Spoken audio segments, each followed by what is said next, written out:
values and separation of church and state, blah blah blah, a bunch of shit.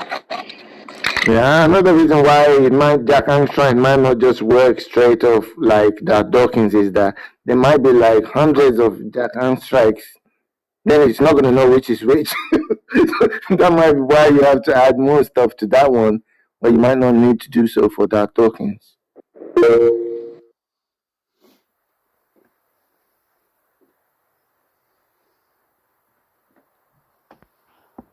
I'm gonna ask it, who's Matt Smith? And see if it mentions his daughter. Wait, not Matt Smith, Matt Slick.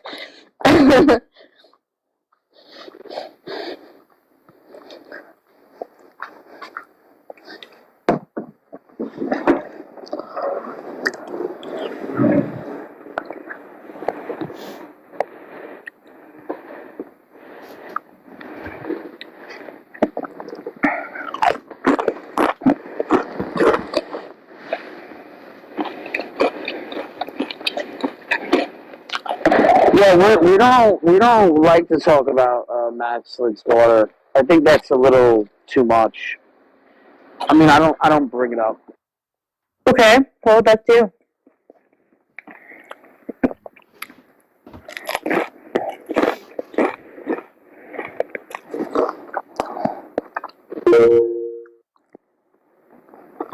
The bot didn't bring up his daughter, so I'm just gonna say who is his daughter. Her name is Rachel Slick.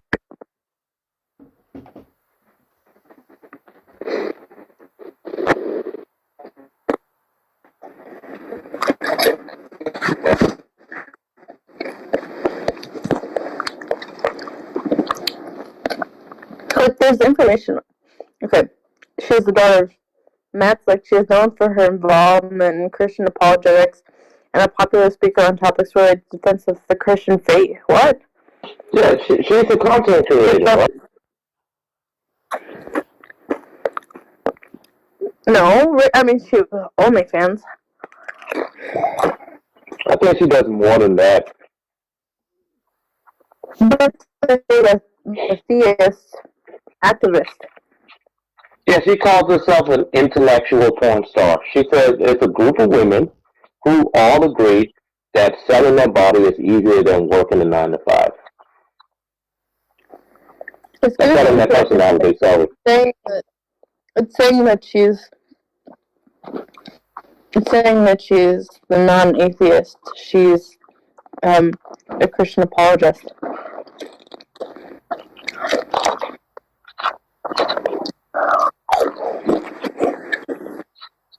Maybe Nestle put the information. Maybe change the information.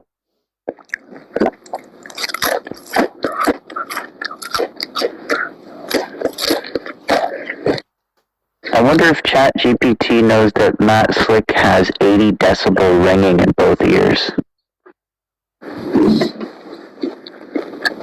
Oh, well, where's Timothy at? Why does Timothy always leave when John? I kicked him. Wow.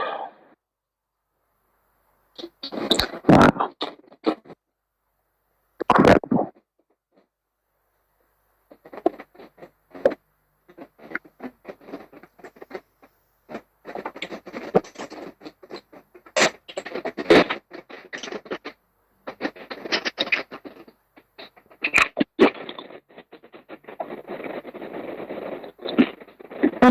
That's so slow.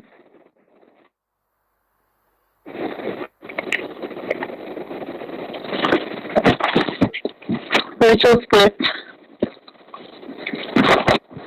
Matt Slick and the critics.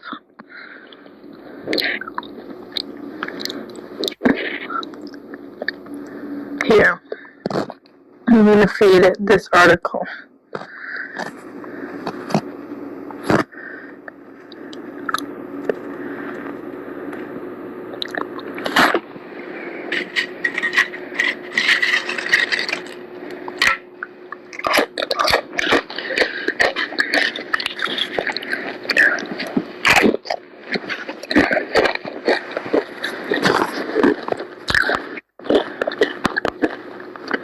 You don't need to mute.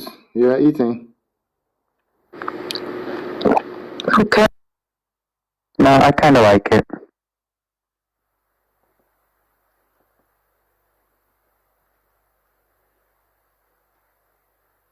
Jason got back to me and said, "No, I was just raising you." What was raising?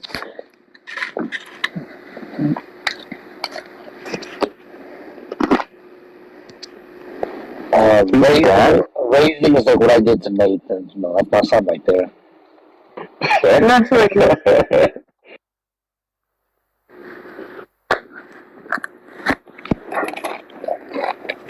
I think when he says raisin, he means like drying you out, like what you do to grapes.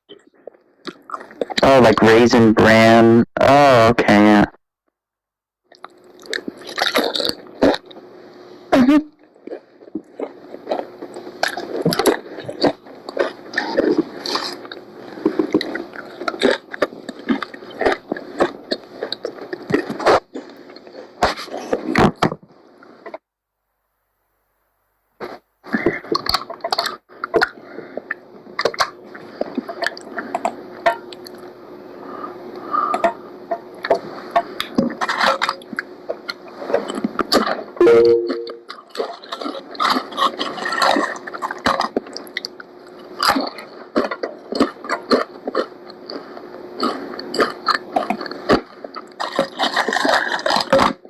It's taking so long.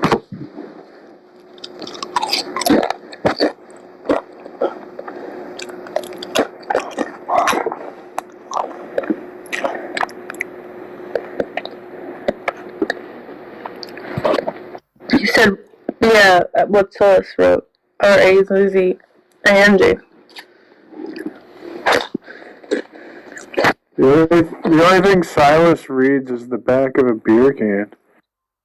We're gonna invite Jason into this room and ask him, what's up? Can we get him a feedback too? We can ping him. I'll ping him if Jason comes. Is Jason Bourne here? Is Jason Bourne here? Yo, Jason, No. please come up. I call him Jason Bourne because he was like doing the whole superhero thing last night. Yeah. Jason, please come up. We got to ask you some questions here because, first of all, we want to know if you're still friends with Haiti because, you know, she has. I'm sorry, I don't want Bart asking the questions here. No, come on, Joey Wolf. What happened? What happened? So I don't want Bart asking the questions. His questions are dumb. I don't give a shit. No, but they were supposed to have a debate. I want to talk to Jason. Okay. I want to ask him, like, what's up? What's going on? Who am I supposed to have a debate with? No one. I just want to ask you why you were talking. No, Himothy fucking hates your guts, Jason. I don't know why. Oh my god. No, I just want to ask why you talked shit about me. I didn't talk shit about you. All I said, I called Cutie the male Joy Wolf. What's that supposed to mean? Because he was giggly and he was doing the sex talk. And frankly, like, sometimes you can be annoying. Like, you were just chomping food. Ah! I mean, look, I like you. You're a nice girl. I get along with you. I don't have anything against you. But yet, sometimes you do that, you know? I don't think it's a surprise. You know it. No, I thought we were friends. I thought we were cool. We are cool. We are cool. I am friends with you. I'd like to think. Right. Look, I am. I don't have anything against you. I'm telling you. Yeah. Just to bring my name up, you know, randomly out of the blue. Look, I didn't talk shit about you. I don't think I was talking shit about you. But if I was, I'm sorry. How's that? I apologize. Okay, fine. Yeah, I'm not trying to piss you off. I'm not trying to make fun of you. So maybe I shouldn't have said that. I just don't understand the motivation there, you know. Oh, and Let's get Mike back up. Why does Timothy hate me? Why were you trolling me in the chat? I don't hate you. I just said you're boring. Why am I boring? Because it's like no one cares what you have to say. Like Haiti was. Why do you say that? Because that's how I feel, bro. That's like the way you said Wildlife boring, the way you asked it was boring. It's just boring. I don't know. Yeah, it was like super boring, bro. It was like no one cared. We heard you the first time. You gave like 7 iterations of exactly the same point. You thought it was impertinent. Okay, cool. Well, it's because nobody was understanding what I was saying. They kept saying the same shit over and over again. Sometimes I have to repeat stuff. Well, okay, this is going to be interesting anyway. Can I ask, was you embarrassed at all when you like invited me to perform fellatio on you? No. Do you actually talk like that? Because maybe you are more interesting than I gave you credit for. Well, are you homophobic? No, I'm just interested like that. He is. No, I'm not. I'm fucking not. No, I'm not. I didn't take any, I'm not saying I take a particular issue. I'm just asking, like, do you say that to people? No, I usually don't. So Remington, in case you don't know, like that is fighting words within the Yes, I know, bro. I'm a consumer of American was just paying homage. Look. After like I screamed at you, I was like, I probably shouldn't have screamed at you. So how's that? I'm sorry I screamed at you. No, you were just trolling in the chat. I should have just like been, who gives a fuck? It doesn't matter. Yeah, I don't know if you noticed. I DM'd you because I just basically the reason I didn't join the stage. I don't mind talking to you, but I just don't join the stage with some people. I don't like sharing stages with some people. So I was bouncing around rooms and I found a room that nothing was going on. So I messaged you. You could have come and spoken to me. I had no issue. Yeah, right on. I still do think though, like I still maintain what I said though. Like it just was really boring what was going on. That's fine. I shouldn't have been like so triggered. I don't know why. You're good, bro. It's no problem. And you're an atheist, aren't you? Are you some form of an atheist? Yes, sir. Yeah, I'm an atheist. Yeah. Okay. All right. I used to be triggered, but then Jesus saved me. Did you resolve whatever happened with like? Because I feel like you were kind of uncharitable to Joy. Did you guys resolve that? I tried to. I probably did. She probably didn't. I don't know what she thinks. I mean, I apologized. I probably shouldn't have said that. So I was more irritated. I'm honestly just shocked that you did that. Tell you exactly what you put. I'm not even looking at my phone right now. I'd probably tell you something what you put. The divine hiddenness argument is going to be something like, hey, there's an issue with God's hiddenness to the people. Like, why is it the case that we don't see what God should be? If God was all loving and blah blah blah. Well, actually, you're probably a lot simpler version. It's probably like 3 words about. Actually, hold on. I went ahead and I said, okay, I'm just gonna, after I gave Tom yet another oversimplified definition, I said, okay, I told Johnny I'm gonna Google and see what is the first thing that comes up on this and see if it matches what I was saying. And it matches exactly what I was saying to you guys who were being argumentative. Now I'm just asking, do you guys agree to it now that you see it up top in writing? Or do you want to say it's not that? And in that case, you don't know what divine hiddenness is. And then we need to figure out what you guys want to actually argue for. Well, I mean, I had to step away. What was the second oversimplified resolution?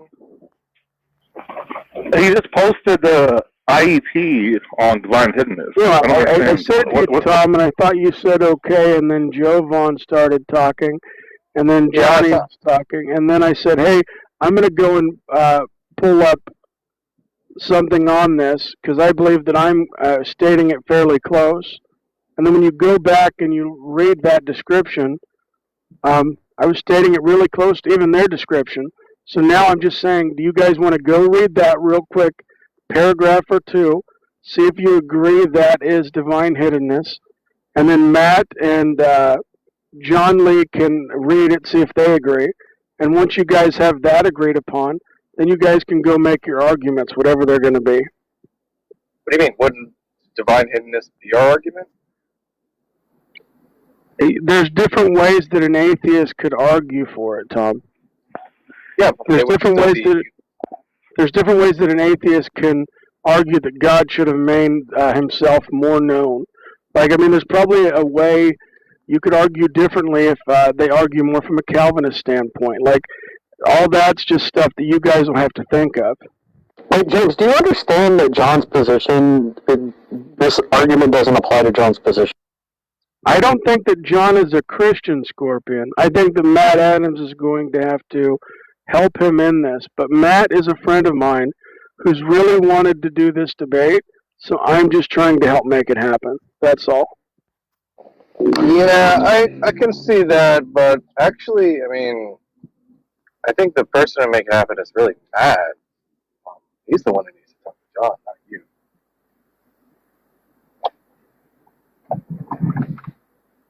I mean, God, why don't you just have Matt and James do the debate at this point? It just seems like what you're trying to say is the resolution should be something like, does the divine hiddenness argument go through against the Christian God? And they say no, and we say yes. Is that the idea? Matt Adams and John Lee, do you agree to that? You guys are I'm not proposing. I'm asking if that's like what you're trying to say. No, I was just trying to get you guys off of the one paper and the one argument thinking that this was all divine hiddenness is, and that there's other ways that you could go and other ways they could go. And I'm just trying to encourage the guys to not give their arguments, like the Scooby-Doo villain analogy where you just lay out all your plans. I'm saying this is what we claim. Let's see if we can make it true or make it fail to make it false. So, what is the problem? Well, the problem is, I think he wants science believe. to have picked some position dogmatically and then never have changed. It's reasonable to believe that in 100 years from now, a lot of the current theories we hold to will have drastically either changed so much or completely been upended and discarded because of our previous history. Does that scare you? No. Is it scary for you that things change? Nope. Because I can look back at the video from when I was 12, 13 years old. Pointing it out. I'm a totally different person as a child. It is me, but it's very far from who I am today. There has happened a lot of changes with me as a person over time. Why is that a difficulty within science to be just better? Because it hurts the argument you're trying to make. No, you are making an absolute non-moving, static thingy. That's not saying anything. We're just talking about science. Because here. in my world, I live by probability, just like science do. Because that is the best tool I have available. Realize they were wrong. Yes. Probability interpretations or theories or whatever you want to call it. Can you bend a nail with I'm just saying it's reasonable to believe that you're saying, let's just hypothetically say right now that there's zero evidence for Egypt in science, in history.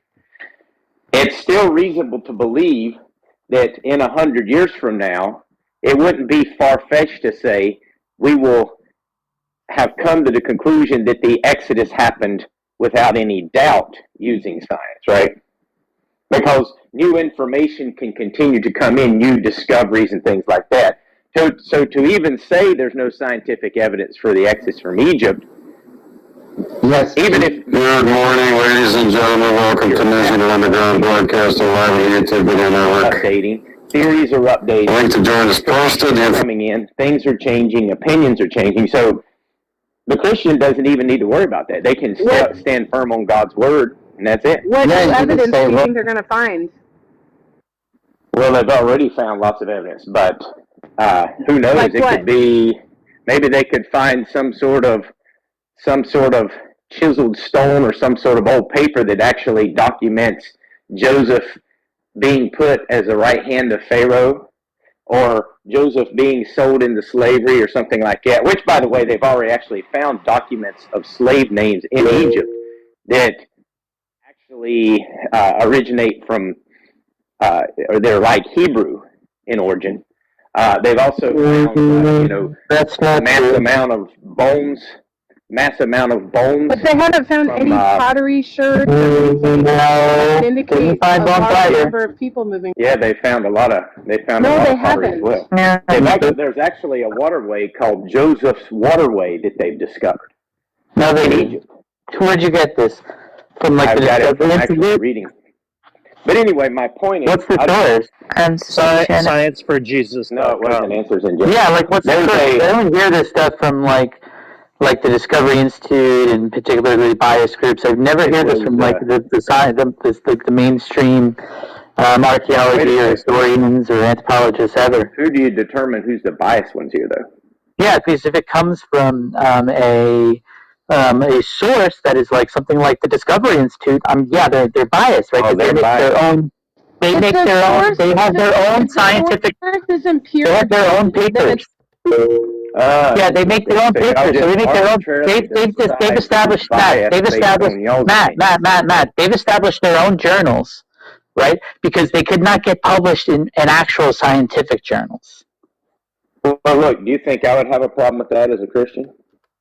I think you should. That's biased. I mean, you should also reject that, Matt, because they're being biased, right? You, as a Christian, should also reject them. There's actually a documentary from a person who you guys would call biased, named Ben Stein. Ben Stein is a notoriously biased person who argues for religion. So why would you bring? He's also not an expert. He's also not an expert in any of those fields. He's a fucking. No, he isn't. Ben Stein's a fucking actor. He's an expert at making documentaries, and he interviewed professors. I don't know what's an expert at making documentaries. What is that? Somebody's very good at it. Somebody's very good at it. There's a thing called expert at documentary. At documentaries, yeah. Okay. You can be an expert. So here's Ben Stein. Here's Ben Stein, an expert in the field. Is Ben Stein an expert in the fields of archaeology, history, Egyptology, paleontology, any of that? The answer is no. Does he need to be? Okay then. So why would I hear what Ben Stein said? Need to be to actually interview he does, the ones that are experts in the field. He does. Right? He does. Oh, he does. He does. Okay. So that means every New York Times reporter ain't nothing but shit because they're not an expert in the field where they do their story. No, they're not. That's just the argument reporting. you just made, Raphael. They're just reporters. They're not experts in any field. Yeah, they're not.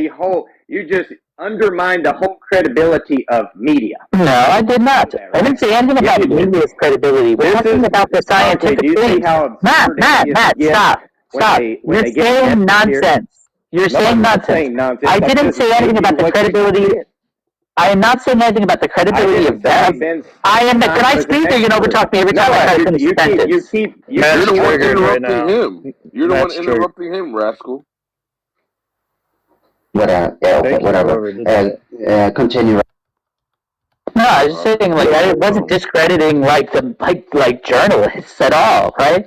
I'm just saying they're not experts. Of course, I don't think journalists at New York Times are experts in fucking paleontology or archaeology. Did you understand what he was saying, Rascal? That the people who are reporting information aren't experts on the information. Yeah, I know, and I always read. They usually read their sources, and I will check out their sources before I believe what they say. Just chill. They are given respect for their ability to do the work themselves, right? They can suss out the legitimacy of their sources such that they don't present illegitimate sources.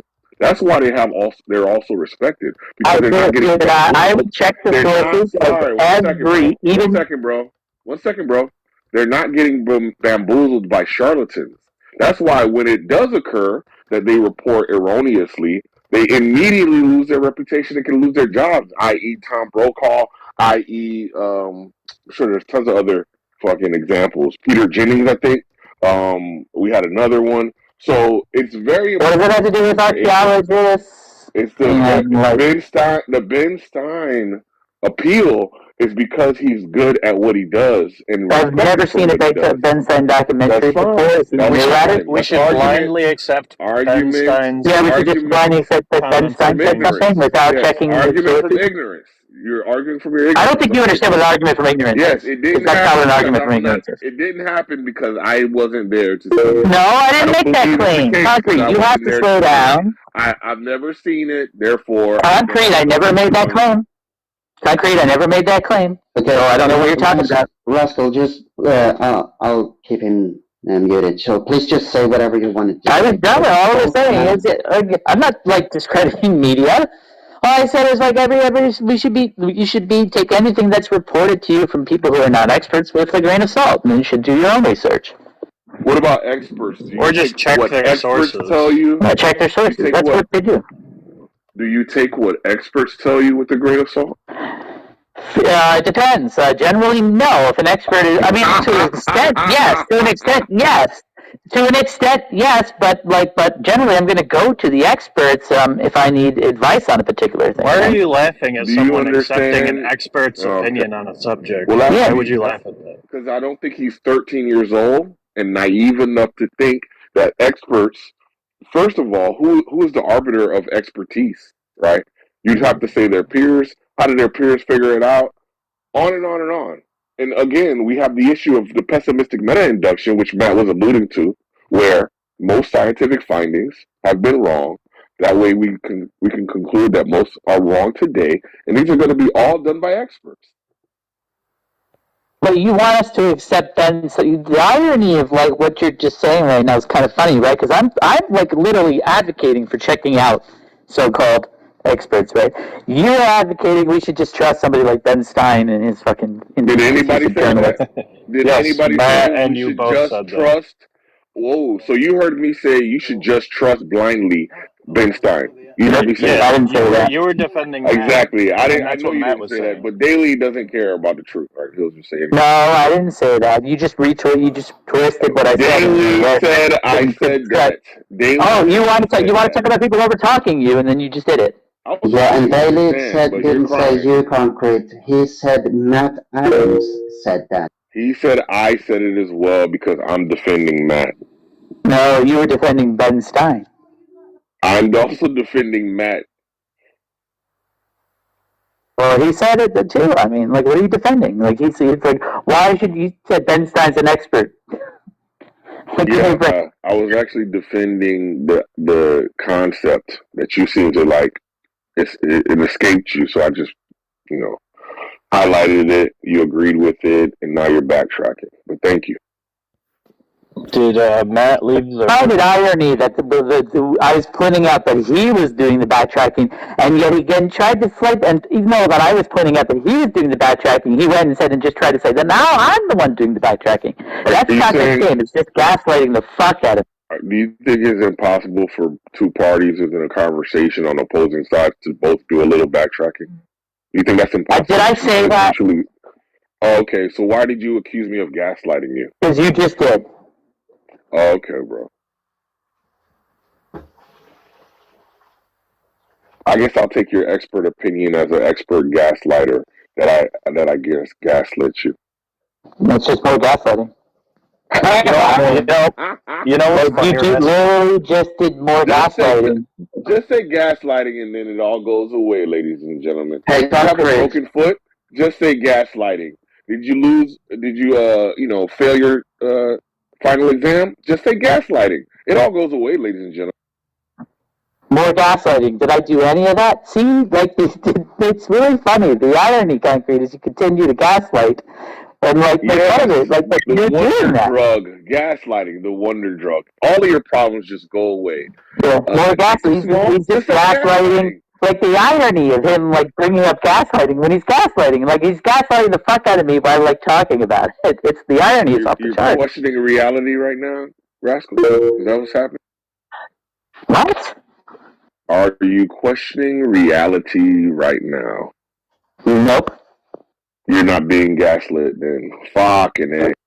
Oh, so gaslighting is only gaslighting if, in fact, you succeed in actually causing somebody to doubt their actual reality. Yes. Not that you can't be doing that. Not that you can't be attempting to gaslight somebody and they don't fall to it, right? Different. Oh, you're attempting to gaslight me. Do you want to backtrack again? You're doing. Do you want to backtrack See, that's more gaslighting. This guy. Can we just kick him? This guy doesn't offer anything. He just fucking goes nonsense. Now you're crying.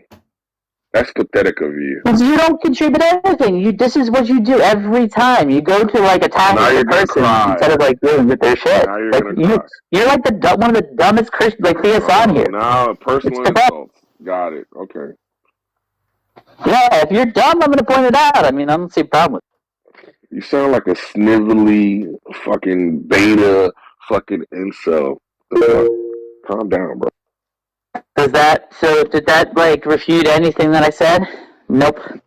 Well, if I hear a sniveling fucking beta incel screecher, I'm gonna just call it out.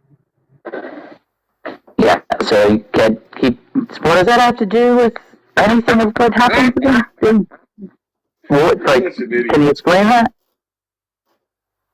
Control. With anything of value to offer? We don't really need to keep going with them.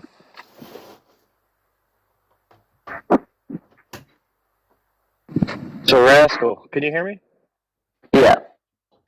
I was just going to say, because it's kind of funny how you were pointing out that he's using sources that are biased, right? Like these Christian, like, so-called, like, universities or whatever that publish in their own papers because they can't get them published at these other places. And he doesn't consider that, like, a form of bias. Matt Adams doesn't, for some reason. But what's funny is if you gave him, like, atheist sources of critiques on the Bible, he wouldn't accept those either, I'm guessing. Probably. Just because Christians don't accept them. But I wouldn't necessarily. I don't know. I might actually use, like, if I wanted to, like, have criticisms of the Bible that maybe I thought would affect Matt, I might look for actual Christian criticisms. Yeah. I mean, he would just shrug off atheists as being biased. They wouldn't be able to properly interpret the Bible because of XYZ reasons, right? So. Oh, you could say that. I mean, he wouldn't need to rebut them with, by backing up his rebuttals, like with the Bible. He would just be able to do it by the pure fact that they're atheists. So it's just funny that he just flip-flops on biases whenever it suits him, is all I'm saying. I mean, he could do it. If he wants to do that, that's fine. I don't, like, he could just make, give, like, an actual, like, whatever his actual position is. So that's fine. I'm not going to be upset by it or anything. I think maybe he should be skeptical of atheist sources when they talk about the Bible. I mean, like, just like we would be skeptical of Christian sources that are going to talk about stuff like that, right? So. The most uncharitable interpretations, like, they always make it out to be as, like, morally repugnant as possible or something. What do you mean? Like, when an atheist interprets the Bible, he frames it in a way to make, like, God look evil and stuff, like, every time. Well, it's not hard to do that. Of course, it's not hard. I mean, anyone can frame anything to look bad. Like, I could say playing the violin is just rubbing cat hairs on horse intestines, right? Which is true. But it's also beautiful music, right? So, like, you could frame anything to make it look stupid. I don't see how that's even remotely, like, analogous. This is when Rascal plays dumb. I don't see how that's... Nathan, can you explain to me how that's remotely analogous? Are you sure he's just playing, Nathan?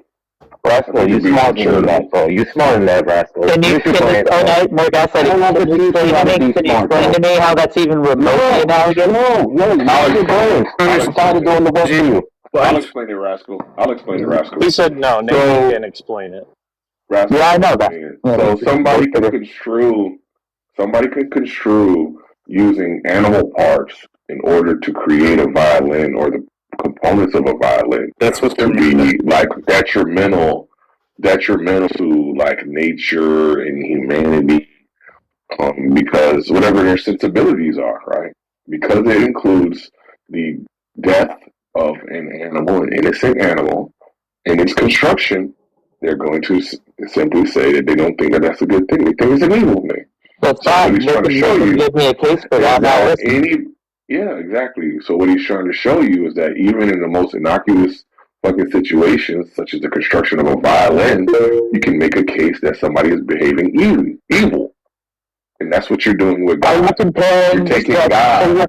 You're comparing God. You're comparing a person... I'm almost done, bro. You're taking God, and you're taking whatever innocuous event you want, Yeah, you're and too you're long trying to winded. take it and call it... I know, your mom doesn't like it either. So, that's the issue. You have to, like... Okay, can I respond now?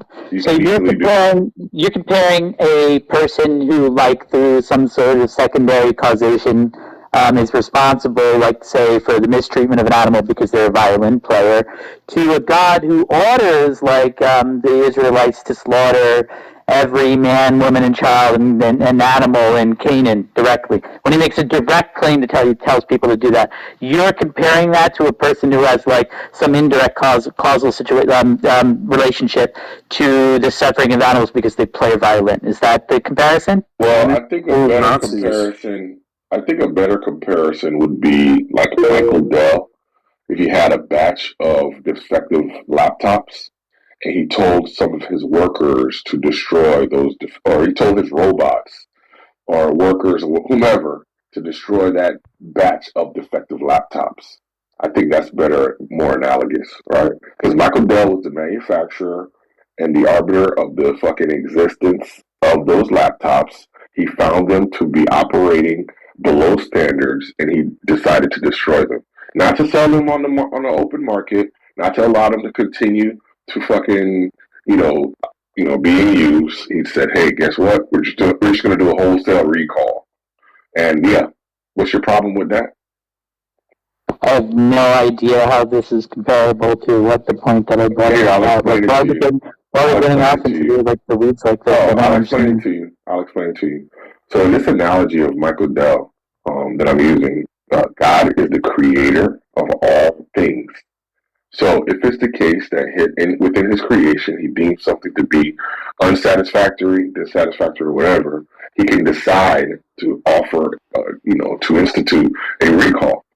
Just like he did so you're comparing laptops to the lives of human beings. Yes. Can I say? I see. Those are analogous to you, huh, Concrete? Yes. No. Sense, yes. All right, like everybody, that's the type of morality that comes from Christianity. Yes. Yeah. You're dealing with a God. So Rascal. So what is it with Rascal said?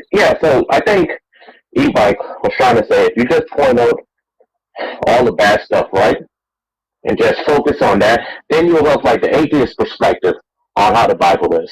But if you read the whole thing, because he was comparing it just as you're pointing out the fact that horsehair and cat whiskers can be made into a violin. But the fact is, you can play beautiful music with it. If you read the Bible in the way you're supposed to read it, you find that it's not as how the atheists say the Bible is, just morally corrupt book or morally repugnant book. There's more than that. And that's fine. You have to read it at home. Can I recall my own? So I accept that there are good manufacturer. Hold on. Yeah. So I accept that there are parts of the Bible that are good, right? I accept that there are some ideas in there that are good, right? Right. But right, like if any book condones like that's supposed to come from like this most supreme being in existence, who's the most moral being also in existence, who advocates or who like sanctions and even gives instructions about things like slavery, things like genocide. Yeah, I'm going to throw that out. Right, I'm not going to accept it. Right, it's the same reason that I'm not in favor of the death penalty, because if even one person could possibly be innocent and get capital punishment, then I'll throw the entire system out, because that one mistake is big enough to throw the entire thing out. So in the case of the Bible, where you have slavery and you have genocide and all these horrors, yes, I would reject it for those reasons, because there isn't enough good in there for me to say I'm going to accept it. And you're trying to bring you up. Yeah, that's the problem. That's the atheist problem. You don't see the good. You always just want to focus on the bad. The atheist problem is we do a plain reading of the Bible. Yes. By the way, you said the way to correctly read the Bible. Is there instructions in the front that tells me how to do it correctly? Yeah, common sense, but it's not that common with atheists. Common sense would be about it. If it were the case that the Bible condoned slavery, I would totally reject it. But it does, I don't want to hear your apologies for when it's literally if the Bible condones slavery, it should be thrown out. Yeah, you're right. It does condone slavery. Fortunately, it's a book of freedom, not a book of slavery. So thank God. That just sounds like a platitude. Do you have like a demonstration where the Bible like Like, is slave? Jesus himself said, "Slaves, obey your masters." Because if they're Christian, if they're believers, you'll share in their glory. One of the more famous books in the Bible, Rascal, is called Exodus. And in Exodus, God frees the slaves from Egypt. Which slaves did he free? He leads them. Did he free all the slaves in the world? Or did he tell people to stop doing? Like, he told people not to kill, not to steal. He couldn't say, hey, don't own each other as property? Yes, he did. See, the mental thing. This is mental gymnastics, Mike. This is the mental gymnastics. Yes, you're right. The mental you guys do insane mental gymnastics. You're right. You guys do. In 1 Samuel 8, God warns the nation of Israel against having a king. The nation Israel wants what does that do with anything? Well, because he says the king will enslave you. He says you don't want a king, the king will enslave you. So it seems like God is against slavery. Okay, so you're talking. So he's talking. Isn't Jesus King of Kings? Yeah, I don't get it. Jesus is represents. Yeah, freedom. yeah, that's right, E-Bike. Jesus represents freedom. So when we're a slave to Christ, we're a slave to freedom. Sorry, Rascal. What were you E-Bike, I don't know what. See, these are all whataboutisms, right? So the Bible says shit that's just like horrible about slavery, right? Are you going to deny that? Yes. Why? Because it's not true. So if I bring should we bring up? Yeah, should we bring up some verses? There was virtually no slavery in ancient Israel, with the exception of prisoners and prisoners of war. Well, that's just not true. Have you ever? So a good friend of mine is Dr. Josh. He's also known as Vigil Hammurabi. He wrote a whole book about this, right? So he wrote a whole book about this, right? So do you understand what he when people say to him there was no slavery in Egypt and the Middle East, right? He laughs at that, right? He shows the amount of slavery in that part of the world. Slavery was ubiquitous, right? Throughout that part of the world for even before the fucking Bible came around. So what are you talking about? Slavery is there, and it didn't stop when the Bible when Judaism came around or Christianity came around. As a matter of fact, it increased. There was virtually no slavery in ancient Israel. Okay, yeah, where did you get that idea? That's in my academic history book, Rascal. Where does it say that? Can you give me that book and all the sources and pin it in the chat here maybe? Why don't you just believe me? Why would I do that? Because I'm not lying. So what about perhaps you're not lying. Perhaps you actually think this is the case. I'm saying you're mistaken. What about Deuteronomy 24/7? And no one cares. Right. So I don't know why. What about Deuteronomy? Just gonna not care. What about Deuteronomy 24:7? What's it say? If a man found selling one of his brothers of the people of Israel, and if he treats him as a slave or sells them, then that thief shall die. Yeah, that's in relation to Israelites enslaving. That's in relation to Israelites.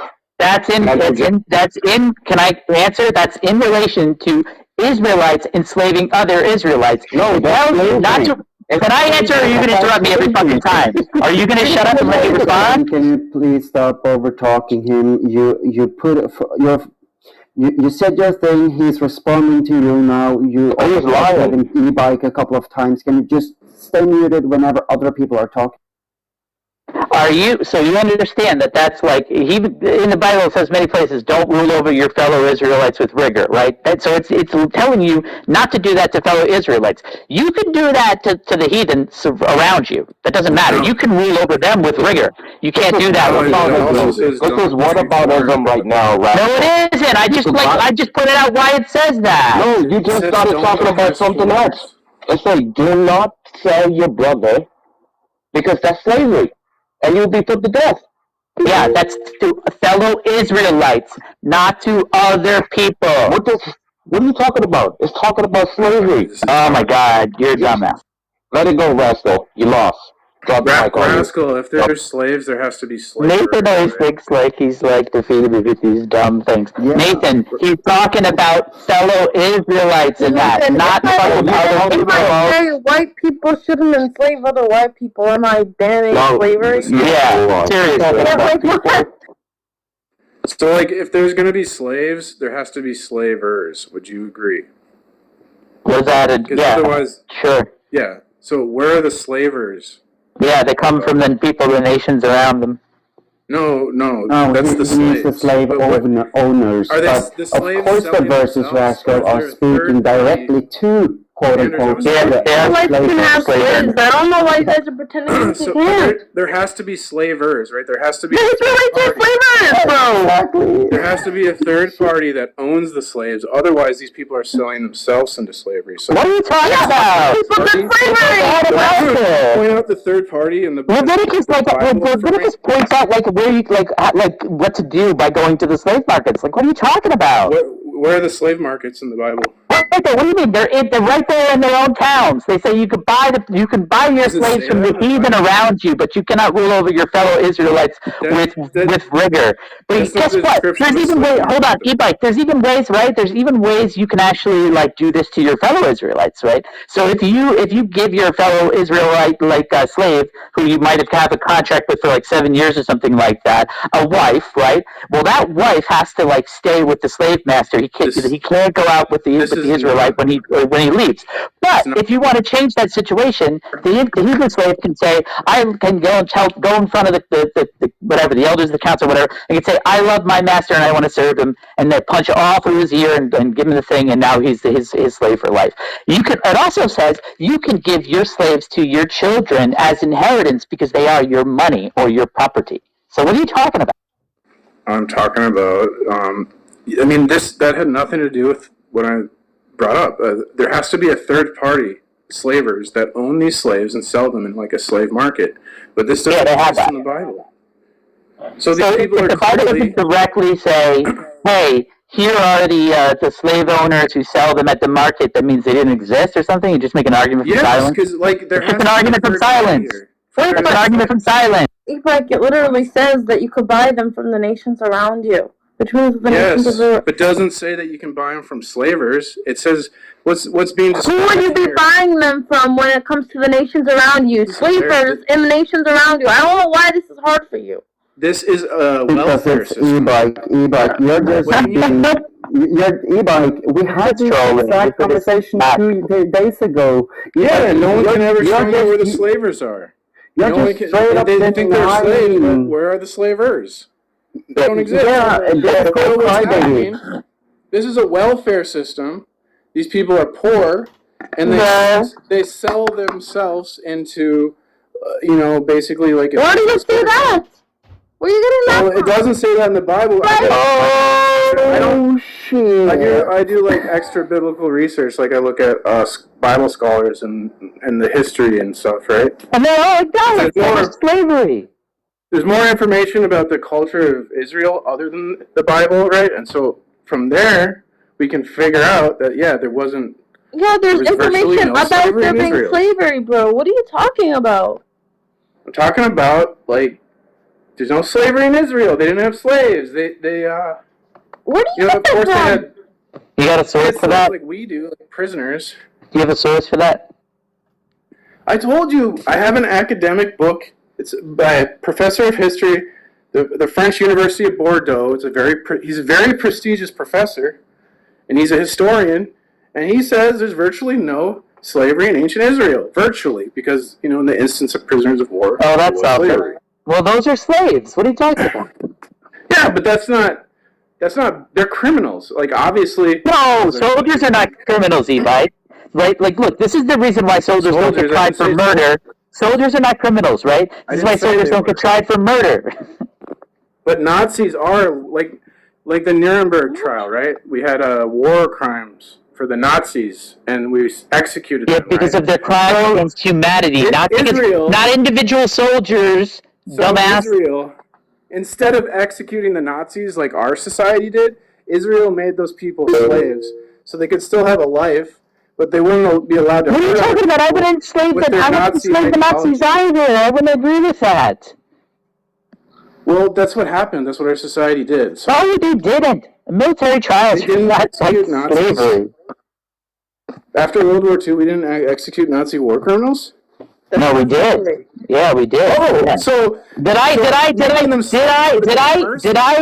say I was in favor of any of that? That's you're talking about whataboutism. You just brought that up. That's whataboutism. What do you mean? What about? I didn't like advocate. It's the reality of society. I didn't advocate as being moral. What happened to the Nazis after their? I didn't advocate. I didn't advocate for what happened to the. I didn't advocate for what happened to Nazi soldiers after World War II at all. I didn't advocate for that. It doesn't matter. Why does it matter? Because I don't understand. No, you're saying well, they did that. Like, so what? I didn't make any comments about that. It's irrelevant. I'm talking about what life is actually like. Like you have. I don't care what it's like, right? My moral system isn't my moral sensibilities don't care about what my moral sensibilities don't care about what like society at large necessarily thinks or did. Okay, well, I mean, you can live in your fantasy, I guess. I don't know. I can't really. Why are you bringing this up exactly? What is your point? Because this is a problem of society. If people commit crimes, we have to take away their freedom. We can't have murderers and rapists running free in the streets. So we remove their freedom and we put them in prison. And when we go to war against Nazis, we do the same thing. We have prisoners of war. Prisoners are not slaves. Right? So I do not advocate for the type of slavery that the United States does to its prisoners. I actually think that's wrong, and I would say the same in any situation. So I would say that's slavery, and I wouldn't be in favor of it. If they did that, it's slavery. If the ancient Egyptians did that, it's slavery, and I think it's wrong. What's the solution? You're not offering any other solution. Why would they be murderers? I'm not God. The idea of murder is that it's like an immoral or an illegal type of killing. Couldn't your God have advocated for a better thing? Like, couldn't he, like, your God, right, is, like, all-powerful, it has all the knowledge in the world that I don't have, right? Couldn't he be, like, come up with some better system than just telling the Jews to, like, keep the virgin women for themselves and, like, you know, kill all the animals and the babies and shit and like, you know, make slaves of, like, the prisoners of war from the heathens around you? Couldn't he tell them, stop owning people as property? That's wrong? No, he didn't do that. He told them how to fucking own slaves. How much to pay? Jeez. My eyes are rolling so hard, I'm afraid they're going to fall out of my head. That's nice.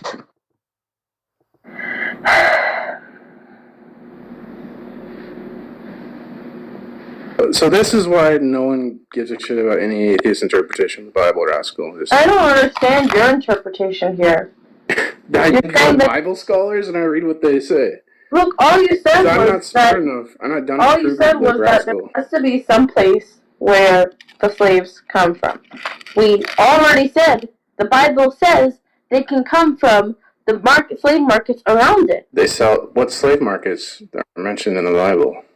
It doesn't have. They don't have to mention a specific slave market. There would be no reason because there would be no reason to say you can buy them from the slave markets around them if slave markets weren't even a thing around them. How could you buy slaves if there weren't slave markets, eBay?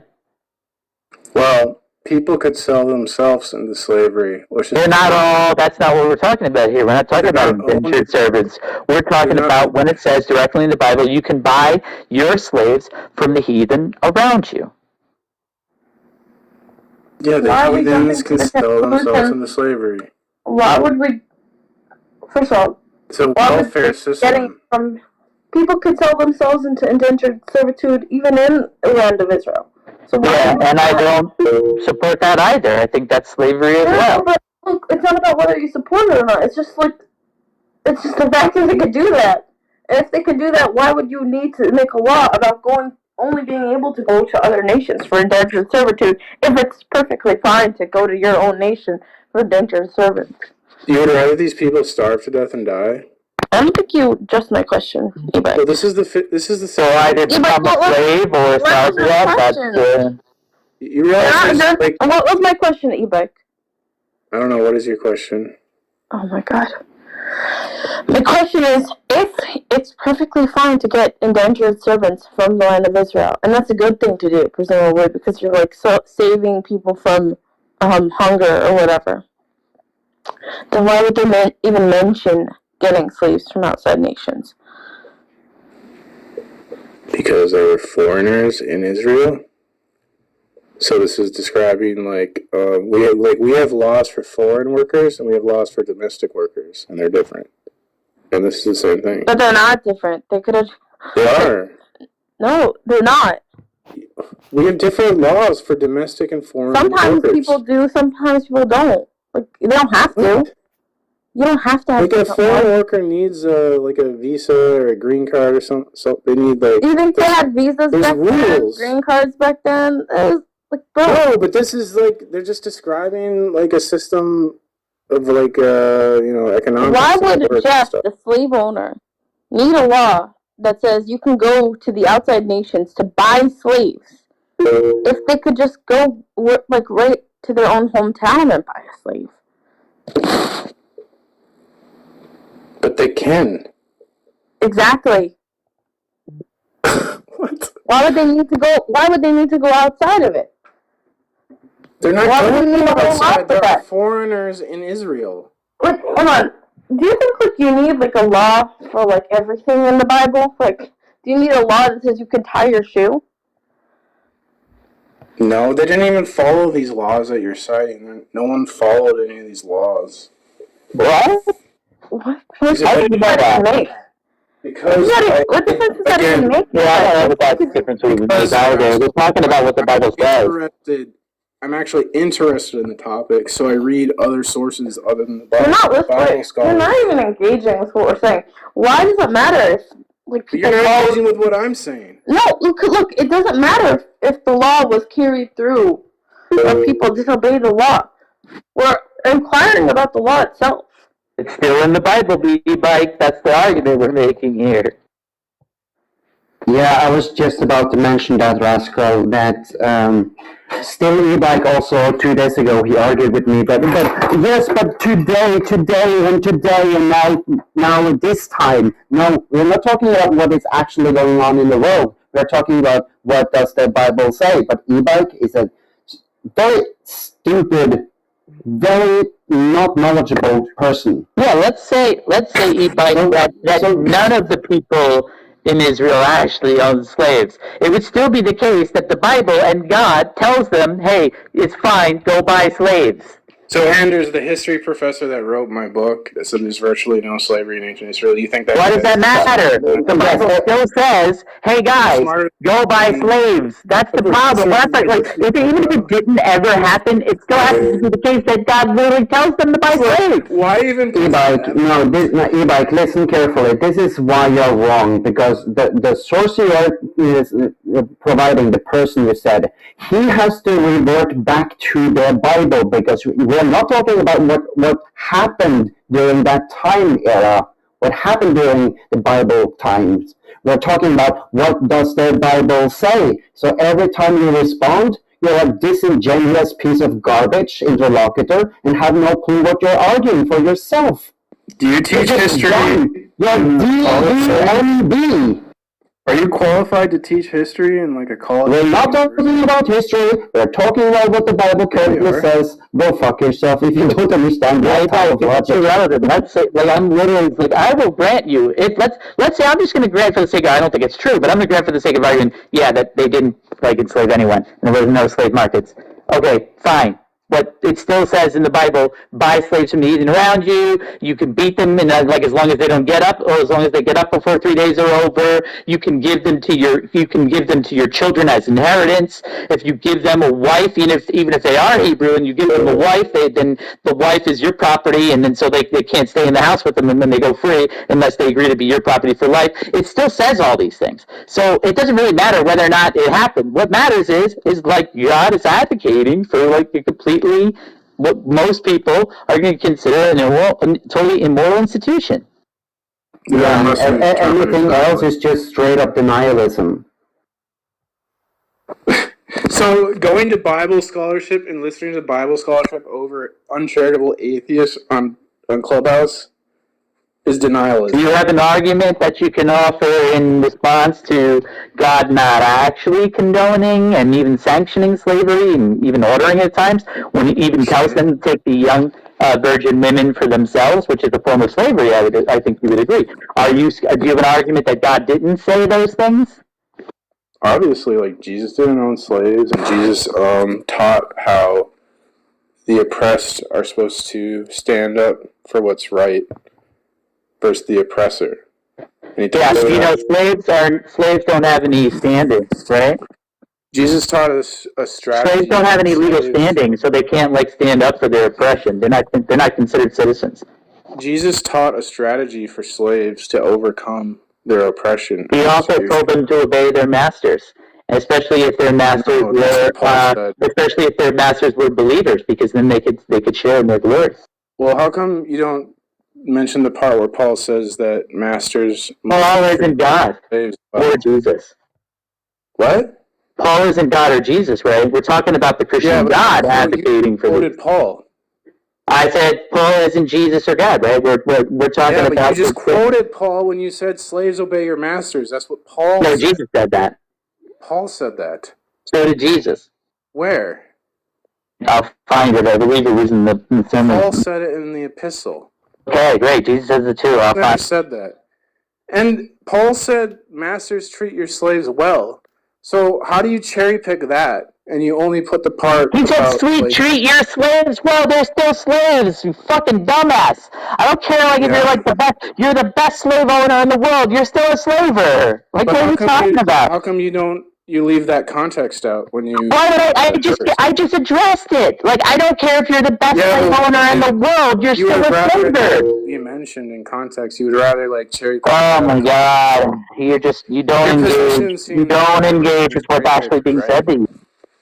So isn't that kind of deceptive or dishonest? No, Ebike, you are being deceptive. Oh, I am. Okay. Yes, there you go. Because you are not being generous to the argument. Clearly, I think the audience can tell. Yeah. Well, I don't know where you come from, like who you are now, to understand that you might be trolling at this point. Because here the other day, you were even more like a brick wall. You were just like, you left the room and you didn't want to answer the last question. And now with Rascal and Jay Wolf, you don't want to entertain their arguments. I thought it was. You're not being charitable. I'm not. You're funny, Anders. Either it's a cope. Yeah, like a cope laugh. Trolling. That's what he does. He's a I'm the troll. I'm the one citing sources that are like extra biblical sources. But No, stop it. You don't. Okay, no, Rascal, he doesn't understand it, and I will try it one more time.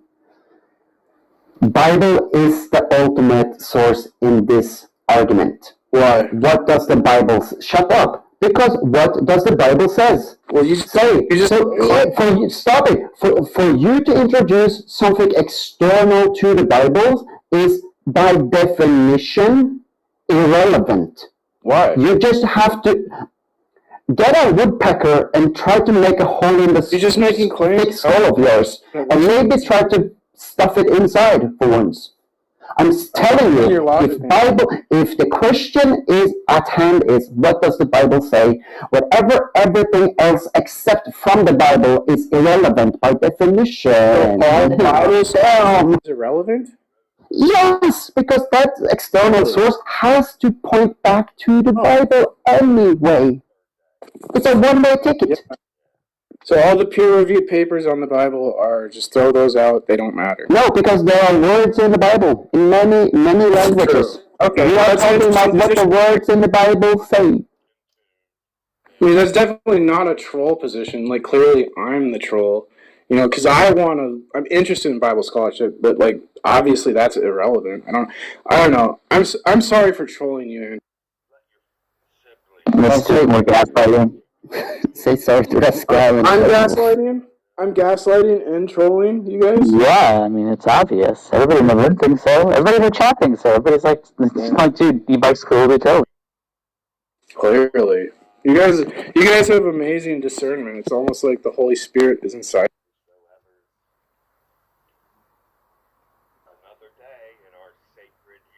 What? One of the gifts of the Holy Spirit is discernment. That's another reason you might want to be a Christian. Yeah, that's great. I mean, like, what does that have to do with what we're talking about? I have supernatural powers that come from God, Rascal. You could have them too. Dude, why don't you go use them and, like, smarten up or something? I don't know. Okay. So that makes you super stupid or super dumb. You have superpowers, like super stupid.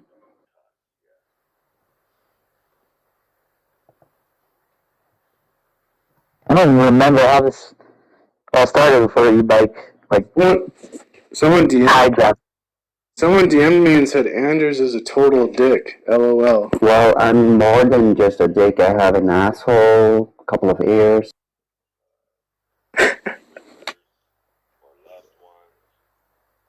Yeah, you're not a total dick. You have some ears and shit.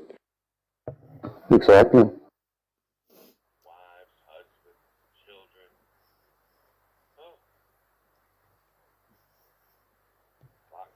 But, I mean, your white knights, if they back message you, e-bike, it's like you're trying to hit a rock with a dart and thinking that the dart will win. It doesn't really make a dent into me anymore regarding you, because you are... There are maybe a handful of conversations I've had with you or been listening to that have had some substance, and for the most part, you are just... I think you are bored, and you do this for fun, to entertain. Yeah, I can't provide any substance because, Bible scholarship is a troll, so... What source does the Bible scholars use? They use the Bible. I think there's other... there's books outside of the Bible. There's, historical No, but documents. regarding figuring out what the Bible say, what sources do they use? Well, they use... Actually, I don't know how to answer that. They use, hermeneutics. But I know a lot about it because I'm not a Bible scholar, so I don't Would you say that the Bible scholar that are questioning what the Bible say would only use the Bible as a source and nothing else? Because the only question at hand is, what does the Bible say? So for the scholar to use data or evidence that is not from the Bible or the actual scriptures that came into canon in the Bible, that is unnecessary. Energy. Life with bullshit anyway. Yeah, it's just an interpretation at that point, but that is just making an extra layer of interpretation, because then you have to interpret that scholar. We are just asking, what does the Bible say? Can we agree on the usage of the words? Can we use the same linguistics? Do we have, so it's just to make an understanding of what the word.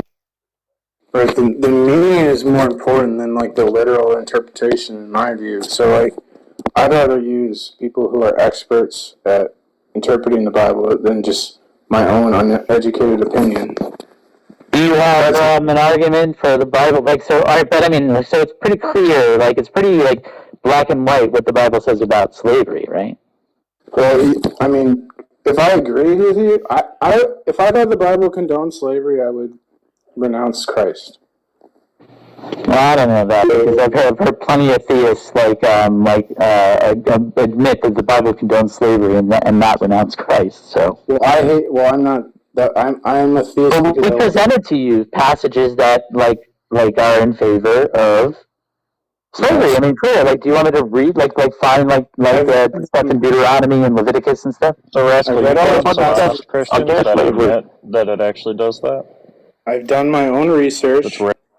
Atheists told me the Bible supports slavery, so I looked into it for myself, and my research concluded that it does not. It's the opposite. And if I agreed with the atheists, I would give up Christianity. I love Nathan in the chat. He goes, "Rascal, you lost." What about others? These guys are.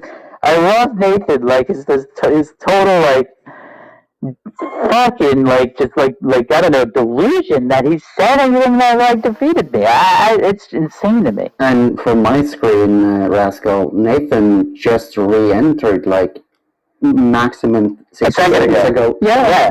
A minute ago. I feel like when you make the argument that like Bible scholarship is just a troll, then like you I didn't say that. No, but who said that? Who said that? Andrews, and you kind of implied it. I don't think I said that at all. I don't know. You implied it. What may I have said? No, I didn't. What did you say? Oh, that, you know, like when you say all the Bible scholarship is just a big troll because it's not the Bible, and we only like read the Bible. I mean, I think you kind of lost the argument at that point. Well, Dang, theists are just taking L's today, just over and over. Walter, I'm gonna Walter in the chat, right? So, like I even said, I'll take for like I don't agree with this, right?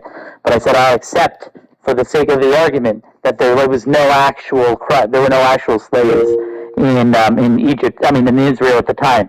But that doesn't matter because the argument that I'm making is that God condones slavery in the Bible. I don't know how many times I have to make this. Yeah, It's not even germane or important to the argument that I'm making. Not at all.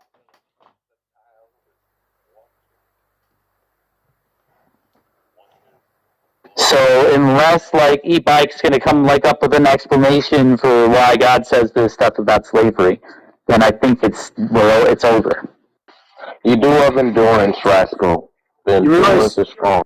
Nathan, do you offer like any actual arguments or refutation, or are you just gonna like do your stupid shit like you just did? I quoted Deuteronomy and dropped the mic on you, and you started. What did you quote? Quote it again. Quote it again. Quote it again. Quote it again. People. Quote it again. What aboutism? What about? Quote it again. Quote it again. Quote it again. Oh, why not? Because you lost. What did I lose, Nathan? This debate that you have. What debate, Nathan? Which debate how did the I lose? Bible does not condone it, and I showed you. Yeah. The Bible Oh, you show where the Bible doesn't condone it? All right. So guess what? I'm gonna read out all the passages in the Bible that I'm gonna like pull them up now and read them all out. What about that? What about that? It's not a whataboutism to say it condones it for non-Israelites. Like, what are you talking about, Nathan? What actually are you talking about?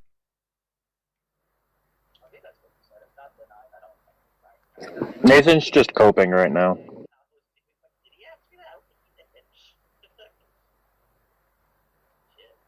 If it says it's not allowed only for Israelites to have these kinds of slaves, right?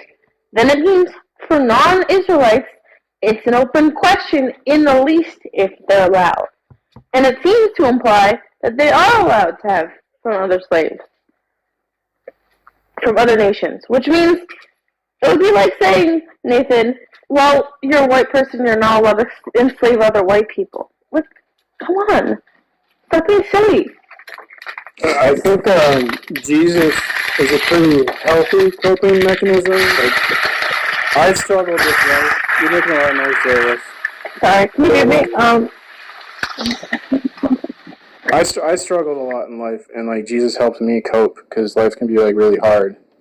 So I think that's a good thing. Like, it's one of the practical values of theism.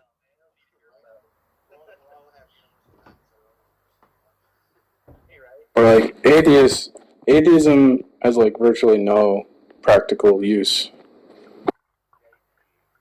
It's not meant for that. I don't like that's just a category. Like atheism doesn't like isn't a worldview or like a position to hold that like is supposed to like do anything for you. It's just a simple position about the questions about the existence of gods. I don't know what you're talking about. So you would agree that theism is more practical than atheism? No, I don't think theism is practical at all. What's practical about it? It makes like supernatural claims like on a shit that are bullshit. How is that practical? It's a coping mechanism for life, which is very. I don't think it is. I think but I think so. If it's a coping mechanism for life that's based on like lies. So what? Yeah, so like I'm a video. Like I don't want to live an inauthentic life. Like what are you talking about? I don't want to believe in lies. That's silly. Bro, if like a placebo can have an effect, it doesn't matter if it's real or not. Yeah, but is the placebo actually beneficial to the person in the end? No, e-bike. No, because they're not actually getting the fucking what they need. You dumbass. What is the placebo effect? That's the point. It is. Yeah, it actually is. Rascal, you have to look at the relationship also between the Jewish people and God, and how they are growing, how they're evolving, and how in time they would understand why it is not to have slaves. No, why? I mean, Wait, there's a he told them not to steal, not to murder, not to eat shellfish. But he couldn't say don't own other people's property. You have to, because it says, Why? It says love. You should love one each other like. Oh yeah, I know, but look. That's not talking about slaves. Walter, why couldn't that apply? Walter, why couldn't that apply to murder? If you love somebody as yourself, you won't keep them, and even if you have. It doesn't say don't keep people as slaves, Walter. It tells you to buy slaves. You shouldn't have to say any of that. Walter, this is really dumb. Do you think? Walter, this is super dumb. Stop! Let me talk, please. Stop! No, stop! Did you let me talk? No, stop! You've been talking for 2 hours. I come in, you guys cut me off right away. Walter, what you're saying is incredibly dumb. No, what you're saying is dumb, because you know you have pagan societies all around Judaism that have Walter, working slaves. Is it loving your fellow? Is it loving? Is it loving? Is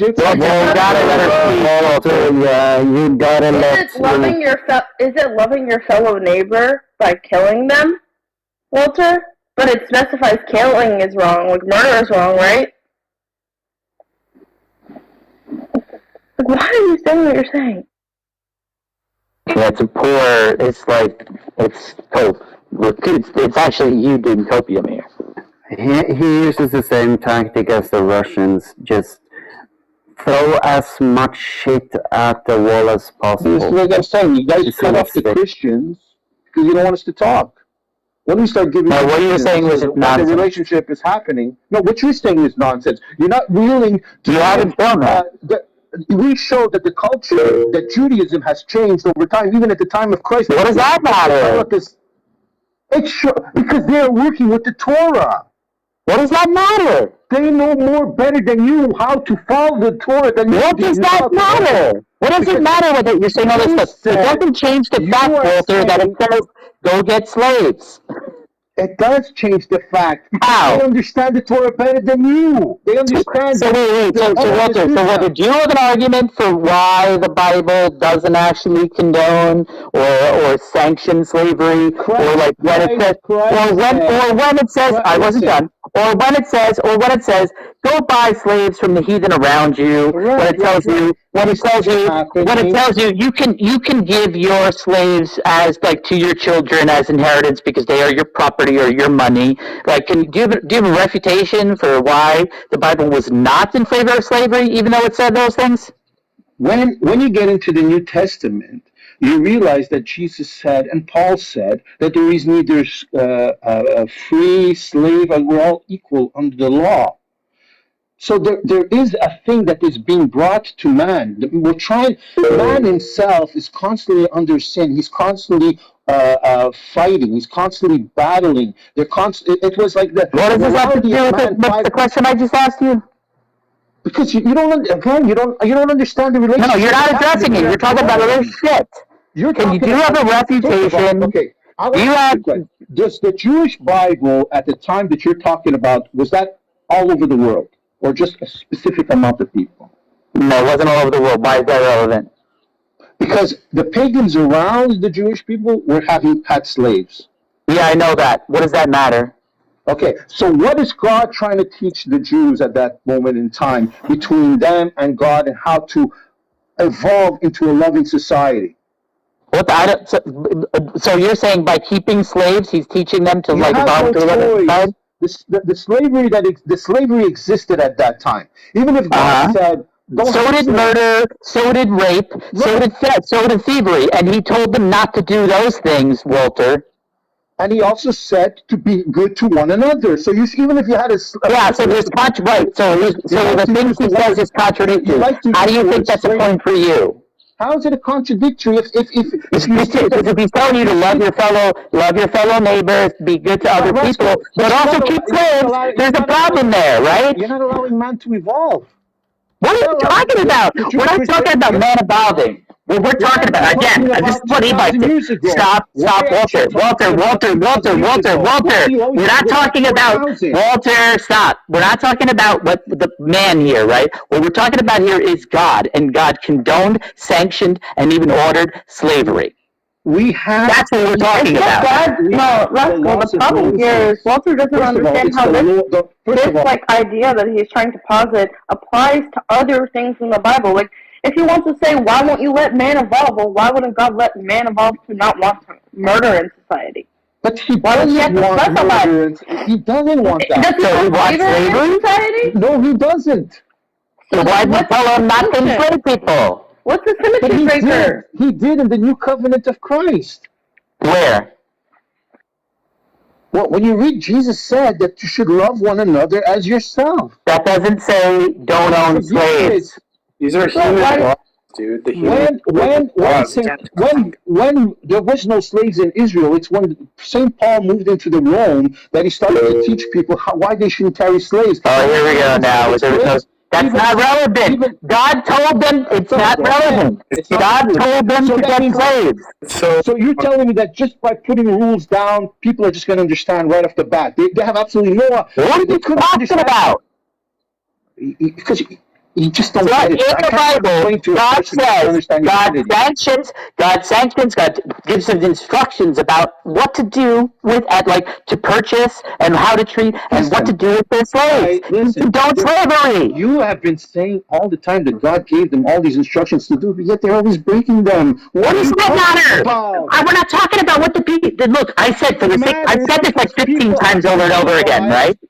Yeah, Walter, you have to listen because you're not arguing. You're not arguing in good faith. You're not listening, right? Look, so I've even said that I'll accept this claim, which I don't think is true, but for the purpose of this argument, I'll just accept the claim that in fact the Israelites didn't have any slaves.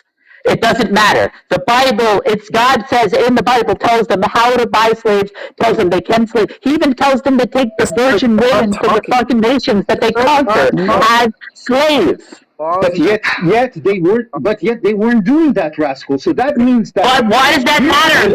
He told that we're talking about God sanctioning God's immorality here. It's there. Yes. And they know. Walter, and they know. This guy is the dumbest theist you've ever. He is the dumbest. He might be the dumbest theist on all the fucking Walter, hang on. Walter made a claim that the Israelites did not own slaves. What is doesn't even matter. I don't even care if they did. My argument is that God is immoral here. For what he says.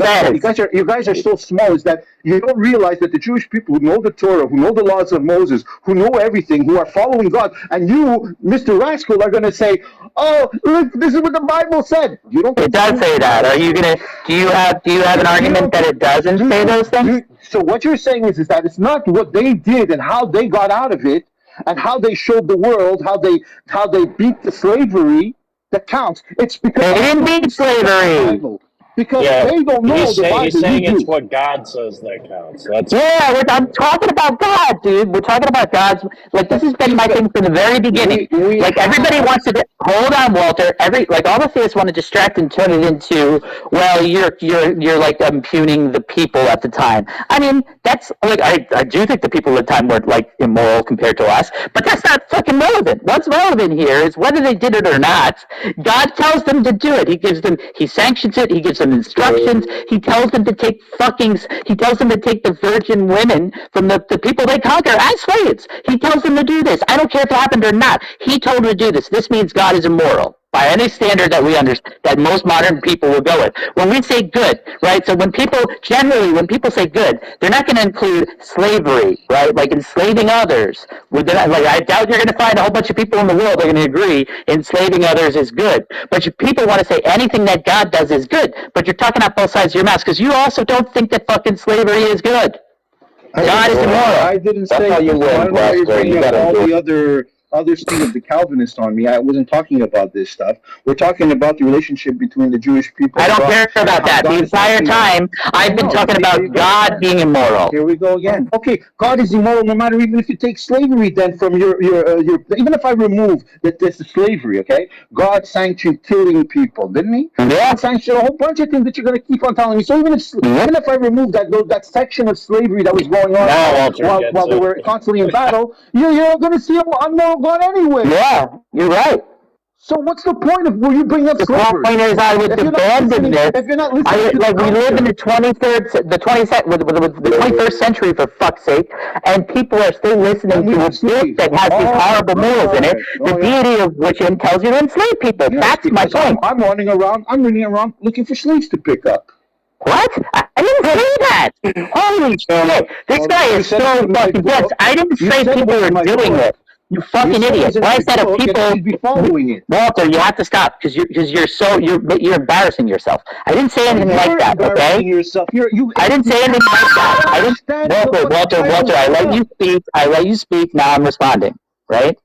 So I didn't say anything about whether or not people are actually doing that. Right? I think most people in the world would actually agree that even these hardcore Christians would agree slavery is wrong. The thing is, the God of the Bible is totally for it. That's the problem. But he is not, because it is Christians who have battled this problem. The people don't matter, Walter. Can we go back? I don't care, Walter. We're talking about what God said and sanctioned and condoned and ordered, not how the people responded to it. Yet again, as Christians, Rascal, Christ is our God. Yeah. So wake up and stop teaching me what the Bible says and doesn't say. Oh, okay. So it doesn't say it's okay to enslave people. I know what Christ said, and Christ is God. Mm-hmm. Right. A man to us. Yeah. So Christ is God. What I said? Moses. Yeah. So Christ is God. So Christ is God. The number says, "Now kill all the boys and kill every woman who has slept with a man, but save for yourself every girl who has never slept with a man." So basically, you kill all the people, keep the virgin girls for yourself, and they're them. What does that have to do with yours? What does that have to do with because God is Jesus? Because God is Jesus, right? If Jesus and God are one and the same, it says the half share of those who fought in the battle was the half share of those who fought in battle was 16,000 people, of whom the tribute to the Lord, and then in place of the Lord, let's substitute the word Jesus, because you believe Jesus was Lord and Jesus was God. So Jesus had 30. So you don't believe Jesus was God? Yeah, I believe it, but Jesus said his words. Okay, so is the Lord the same thing? Is the Lord the same thing? Is the Lord the same thing as Jesus? Listen, so when God did something in the Old Testament, was Jesus existing in eternity? And Christ said, in the same? Why did this clown let me talk? Instead of fucking filibustering the whole time. Will you keep interrupting me? I got my question out. So I'm asking you: is Jesus and God the same thing for eternity? Are they the same person for eternity? Christ, yeah, they're the same thing. Okay, now what? Okay, all right. I see. So when the Old Testament is talking about God and the Lord, would it be okay to substitute the word Jesus for that? You can do it. Yeah. No. Mm-hmm. Okay.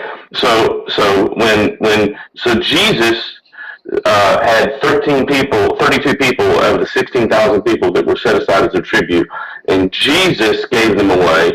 Jesus said to them, "Keep the virgin girls for yourself, and you can have them." Okay. So Jesus said so this is written in the Old Testament, right? But Jesus said those things because Jesus and God are the same thing, right? Well, we don't know exactly what, because we have the Old Testament. It's the Torah. So we really Jesus and God are the same thing. Jesus and God are the same. Jesus and God are the same, right? Yet, when Christ came, since he's the same, now he's talking. You see, 2,000 years after, he's coming. He's talking now. Blah, blah, blah, blah, blah, blah. You want to... Nobody said, hey, but Christ, you said this in the Old Testament. Christ, you said this in the Old Testament. No, he's talking now at the moment. And he's even said, because of your hardness of hearts, Moses gave you laws because you guys wanted things your way. So you have Christ himself. So God changed his mind? So God changed his mind. God changed his mind, is what you're saying. Because of the hardness of heart of people, he allowed something and then he changed his mind, and now he's saying he doesn't allow it. Well, they wanted it to. Yes, Christ changed, of course. Yeah, he changed his mind. Would do. Yeah, so God is not the same forever and yesterday, today, and forever. He's not the same. He changes. Right. Oh my God, Rascal! Why not? You guys have just abandoned the biblical God. You've just abandoned the biblical God. What version? What hillbilly version? The These guys biblical don't God even know their own is- theology. Oh my God! He doesn't know. You're not arguing, and like you're not arguing at all. You're like bringing up shit that has nothing to do with it. So, Walter, the Bible says the Bible tells, like in God's words, tells people to take slaves, tells people to what to do, like how to do with it, tells them to kill people, right, and take them and take their virgin daughters as slaves. What's your argument against that?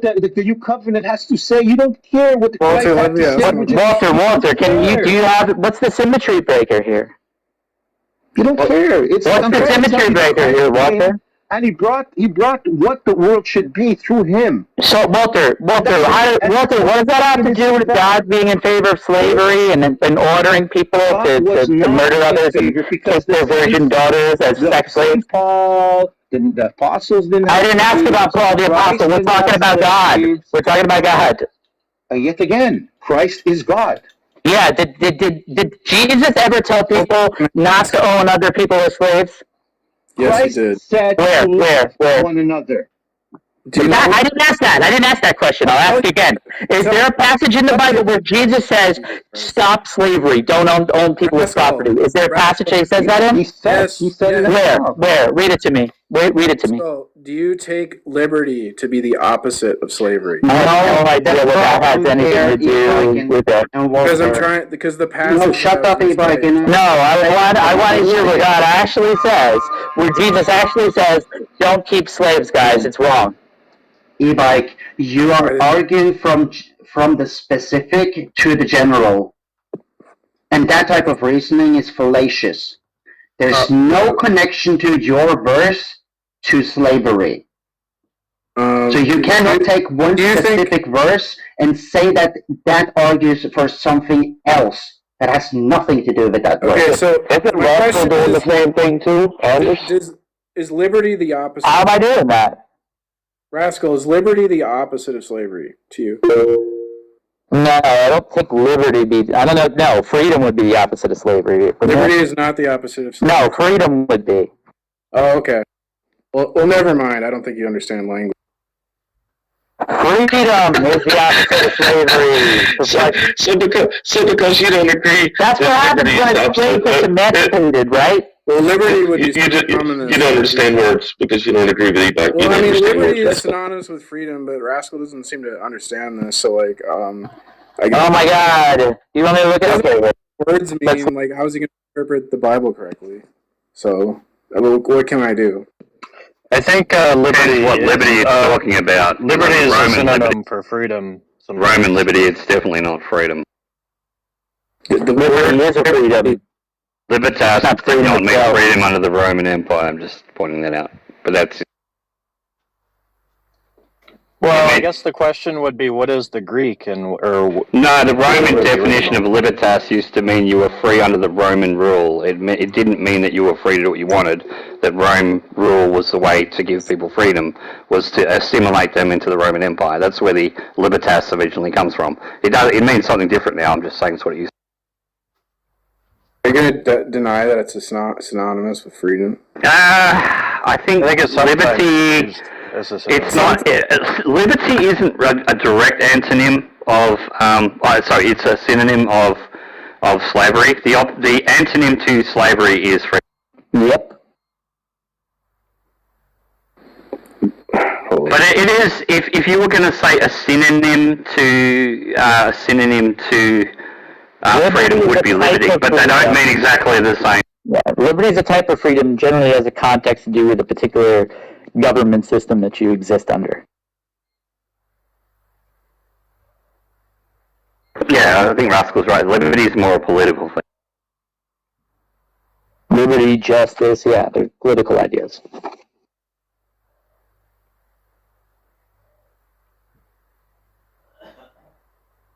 So, like, unless Jesus, like, directly says somewhere, because otherwise you're just making arguments from silence.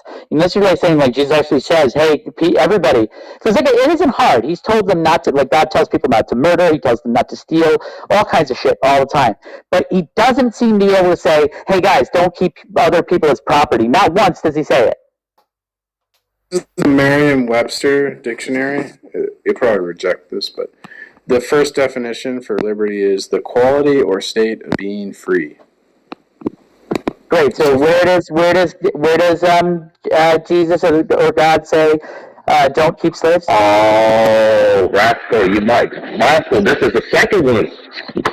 Well, Jesus in the New Nathan, do you have a passage where God or Jesus actually says, he's going to give you the clue. Nathan, why are you over-talking me? I didn't over-talk you. So does Jesus or God in any part of the Bible say, hey, my followers, my people, do not keep slaves. Don't keep slaves. It's wrong. Don't keep people as property. Does he say that anywhere? I mean, if I remember the argument about all free under Christ Jesus was more talking about because he was trying to point out the fact that you didn't need to follow Mosaic. You didn't have to follow Mosaic law because it was to do with these people are Gentiles, and he was trying to point out the fact that to be baptized and accept to be Christian, you didn't have to follow Mosaic law. There wasn't any. Everyone was liberated under Christ. It wasn't an argument to liberate slaves. It was just saying that it didn't matter your social status. You could be Christian. That's one of the reasons that Christianity spread so. Were the Christians in a position to liberate slaves? Weren't they like a fringe? No, but they didn't promote freedom of slavery either. They just said that they're equal under Christ. Because they meant that your social status, unlike Roman paganism at the time, your social status meant nothing to do with how God saw you. You were all equal under Christ. It didn't matter your social status. The Christians would have had a low social standing at that time. So yeah, but that's not relevant to what we're discussing. That's not relevant to what they believe. You can't follow simple fucking like lines of thought. You just can't. Even talk. If the Christians aren't in a position of power, why would they write political rules into the Bible when they're like the lowest class? What is he even talking about? They're not in a position to dictate. E-bike, you're just trolling. And that would say that the Bible came from people, not from God. But Stu isn't even talking. Stu, you're not even talking about that. You're talking about it's not even political. It's a view like of God, like how he sees all people, no matter what their status is. You're talking. E-bike's like trying to turn that into like whether or not the Christians have power in the government. Yeah, I'm trying to say that doesn't matter. It's not that. He's just trolling. He knows better, and he's just doing. It's irrelevant, E-bike, because if then God should have given this message to the people in power, then, right? Because then the people in power would have got the message. But he gave it to the socially inept and the people, the illiterate, the poor, people who, the only person who was probably literate was one of the apostles and Paul. The rest of them were probably illiterate fishermen, right? So he could have given it to people in power, but he didn't. He gave it to people. And I want to respond to Divinely in the chat. Divinely, right? I'm not saying that because Jesus didn't say this or that that means it's permitted, right? The issue is that we're saying that because this is why Jesus was brought up, because we're pointing out that God sanctioned slavery in the Bible, and then if I get some other people want to say, well, Jesus is also God, and he didn't sanction slavery in the Bible, so it must be that it is the case that God isn't in favor of slavery. The thing is, Jesus didn't address it, right? That's what we're talking about. It still happens to be that God said it, and the things that Jesus said did not undo what God said about slavery. So the New Testament teaches us that Jesus gave us the law of liberty. Great. Did he say not to enslave people? Yes. Where? He said to love God and love everyone. Where did he say don't keep people as property? Yeah, well, I would take it like if I kept someone as property, that would indicate I don't love them. Great. So even in the Old Testament, right, the slave can actually say that they love their master, and the master can say they love their slave. So what? You can love a slave, and the slave can love their master, according to the Bible. So that I don't see what it is. Did Jesus say, "Don't keep slaves"? I don't think you could argue that it's a loving act to own. I agree. That was my point, E-Bike. But did Jesus say to try to pay attention? I know this is harder for you, but did Jesus ever say to anyone, abolish this practice of slavery? If you take it that slavery, the practice of slavery, is not loving, then you... Easy. E-bike, this should be so easy. It's a yes or a no. Why can't there be nuance? This isn't a nuanced point. This is a straightforward point. Either, like I said, like God condemns murder, rape. He condemns all kinds of things over and over again in the Bible directly, but he never directly condemns fucking slavery. Why? But Jesus only gives one command, or like I guess you could call it two commands, where he says, "Love God and love other people." That's all the commands he gives. Right. So he never. Right. So then the things that God said in the Old Testament about slavery don't go away by anything that Jesus said. Right. God still is in favor of slavery. The way I interpret what it means to love someone would be like the opposite of slavery. I think owning someone as property would be like a hateful thing. So I would take the command to love everyone would be like an admonition of owning people as property. Okay, so but Joel pointed this out to you earlier, right? Like God could have said to love everyone else, but he also told them to go murder other people, right? So it's not like this is going to get you out of this. So e-bike, where, because God says it's not good to murder and you should go past that stuff, but he tells them to go murder people, right? So there's that. Now, where does God say don't keep people as property? I think the killings were justified, though. I don't think it's... Oh my God! Yeah, all right. So he doesn't want to engage. Like I think it can be loving to murder. Like I think if God were to wipe out like all but maybe 100 people currently, that would be an act of love because the direction our society. I agree. Everything you're saying right now has like no bearing on anything. I'm like not even listening anymore because you don't want to address anything anybody says. You want to say this other bullshit. I'm done. I don't want to engage with you. You're dishonest.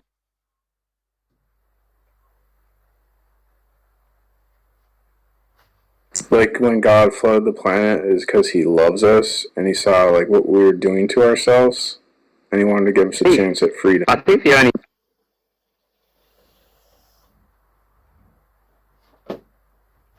Because like the Christian worldview is that like God wants us to live free, but then humans choose slavery because they don't like the responsibility of freedom. Really? Because a lot of Christians tell me that we are slaves to God, and that's how God wants it. The only argument I think the New Testament has against slavery is in Galatians, but then again, Peter and Paul both say that slavery is totally okay. So it seems that the epistles don't really give us the answers, because both Peter and St. Peter, if you take 2 Peter to be from Peter, which some theologians say it isn't, and Paul writes that slaves should obey their masters, because that's their role, right? Galatians says it speaks against slavery in some sort of way, says that don't let yourself, but that's more about being a yoke to the slave of man, I think. But yeah, it seems that there's nothing really in the New Testament that talks about the act of slavery itself being a sin or morally wrong in any way.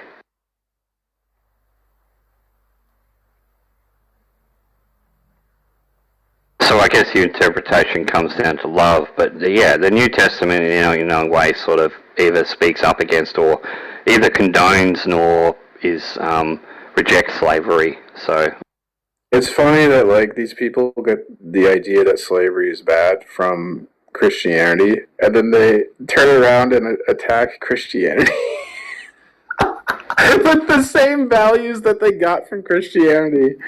Hilarious. What makes you think that Christianity had the values of not slavery? Christianity promoted slavery, particularly in the slave trade. Well, absolutely used Christianity as a means to promote slavery. I would argue that the slave trade people were more influenced by the Enlightenment and like science. They still use Christianity to promote slavery, but initially, like the Christians in Rome ended slavery in Rome. Yeah, but there's Christians. So Christians in the United States used the Bible to justify their slavery. They had to edit out like this. They had a slave Bible where they like Exodus did not exist in the slave Bible, which is kind of an important book. Yeah, so what Exodus gets I don't get it. So Exodus does all Exodus is about is like the emancipation of a particular group of slaves in the world for the position that God chose. It isn't God saying all slavery is bad. So if you actually do the research, which I know you won't do, or you'll just deny that I did, or whatever, the black slaves in America grabbed grasped onto Christianity because they viewed it as like a source of freedom, and they loved. It wasn't brainwashed into them, right? No, I think that's a racist interpretation. Oh, really? Okay. You're implying that like blacks are too stupid to believe it. Nope. I don't think people get indoctrinated into like a religion or a cult or something because they're stupid. Yeah, they didn't get indoctrinated. They chose to be Christians. No, I don't think. I can't understand how a person who's brought from like another country and is forced to like listen to these sermons and stuff like that is like their election to becoming like that's just silly. They were forced to listen to sermons? Yeah, do you think a slave could say, hey, I don't want to listen to this, like when their slave masters grabbed them together and read shit from the Bible, and you think they could go, hey, I don't want to listen to this, so I'm going to go over here, master, and not pay attention to you. You think that's what they did?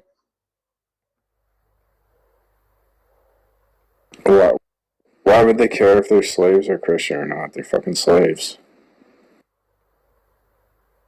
Are you kidding me? Because it's a form of fucking control, E-Bike. If they believe that they're under the same God and they have the right to enslave them and they're literally higher than them, right? This is what they did. They like basically used the Bible to say, hey, look, we have the right to enslave you. Also, E-Bike, I just want to point out Justinian they never abolished slavery, they just promoted good behavior from slavery, but also the bishops had the power to free slaves, but they did not abolish slavery under Justinian law. They just said that they promoted that the cruelty of slaves was unlawful, and that people in the church could free slaves under Christianity, but they didn't particularly abolish it. Just want to point out. There was better treatment of slaves under Justinian, but they didn't actually abolish it in any way. Can I read my source? Yeah, I mean, they made changes to the point that some of the Christian scholars did say it was wrong, but it was practiced in the Western Roman Empire for some time. It might have changed in Byzantine, but I think in the Western Roman tradition it was still practiced. But Justinian did bring law that slaves, the meal treatment of slaves, at least under Justinian, was wrong. But I don't know if they completely made slavery illegal, or they abolished it.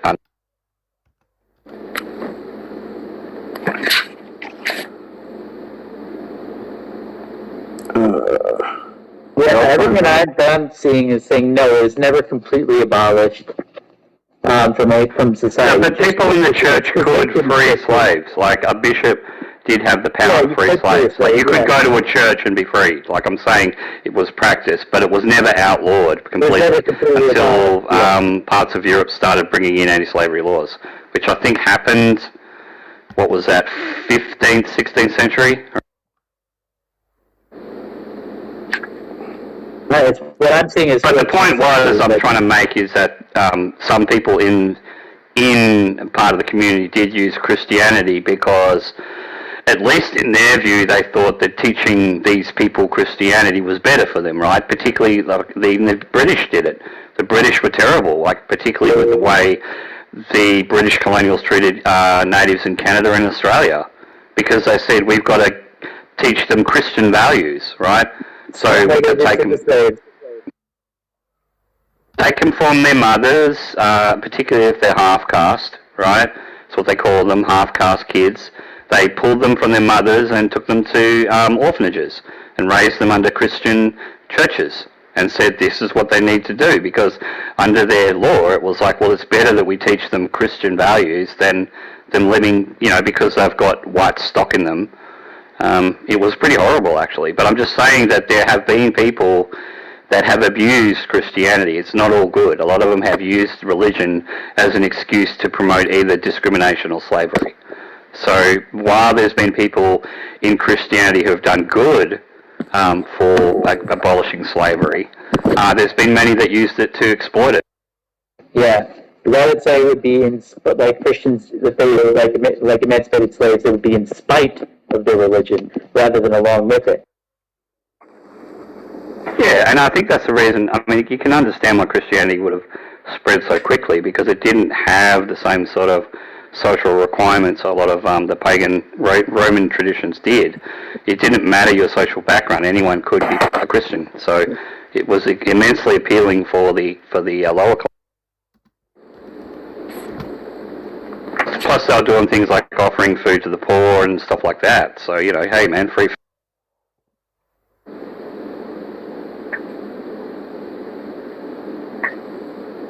They still do things like that. A church will have like, you know, a food drive for like homeless people, but of course they'll make them sit through a mass or something before.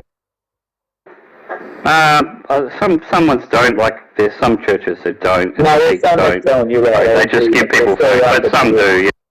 That was the older way, they'd make them sit through mass. That was the Catholics used to do that, yeah. People just were just starving, wanted food, but then they'd just sit through mass and they'd just go, like, just give us our food, man, we're starving. But they'd just sit through the whole. Yeah, I think there's a lot of churches that don't do that anymore, but there's still some. Okay, I mean, this is like, so we're just talking about Christians themselves, though. The argument wasn't about that, right? Talking about what's actually, like, advocated for by God in the Bible.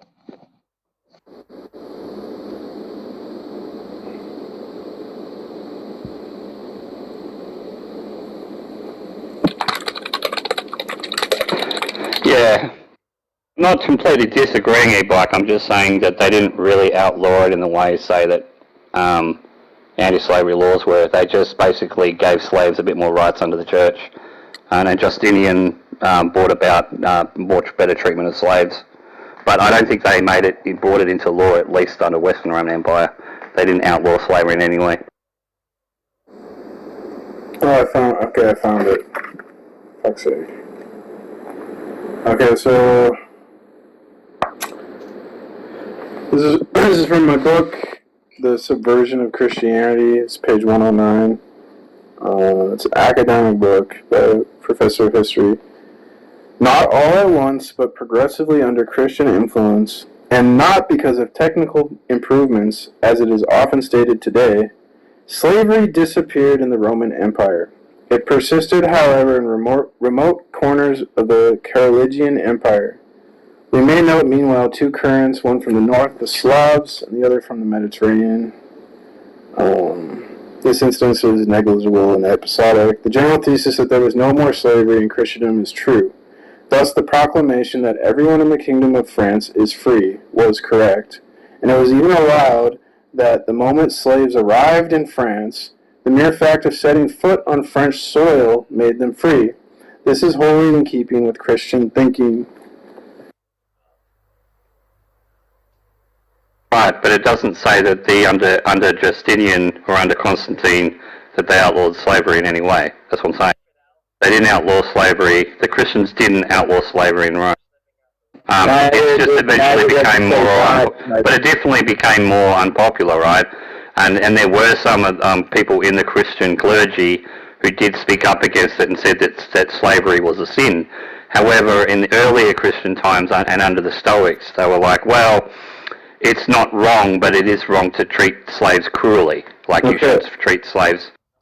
And he goes on to talk about, like, the colonization. He says, like, nevertheless, from the 15th century, with the development of knowledge of Africa, and then especially in the 17th and 18th centuries, we have the familiar dreadful history of the enslaving of Africans who were torn from their own country and transported to America.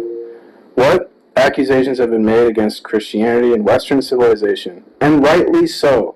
How lightly the revelation in Christ was taken, which would have totally and radically and unreservedly forbidden slavery. That's his opinion, which you haven't addressed the argument, E-Bike. Yeah, you haven't been able to establish that. He's a historian, and he's a historian. That's I know. Now, how's he going to establish it? Listen to what he's saying. This is the expert. In the Middle Ages... No, it's an opinion.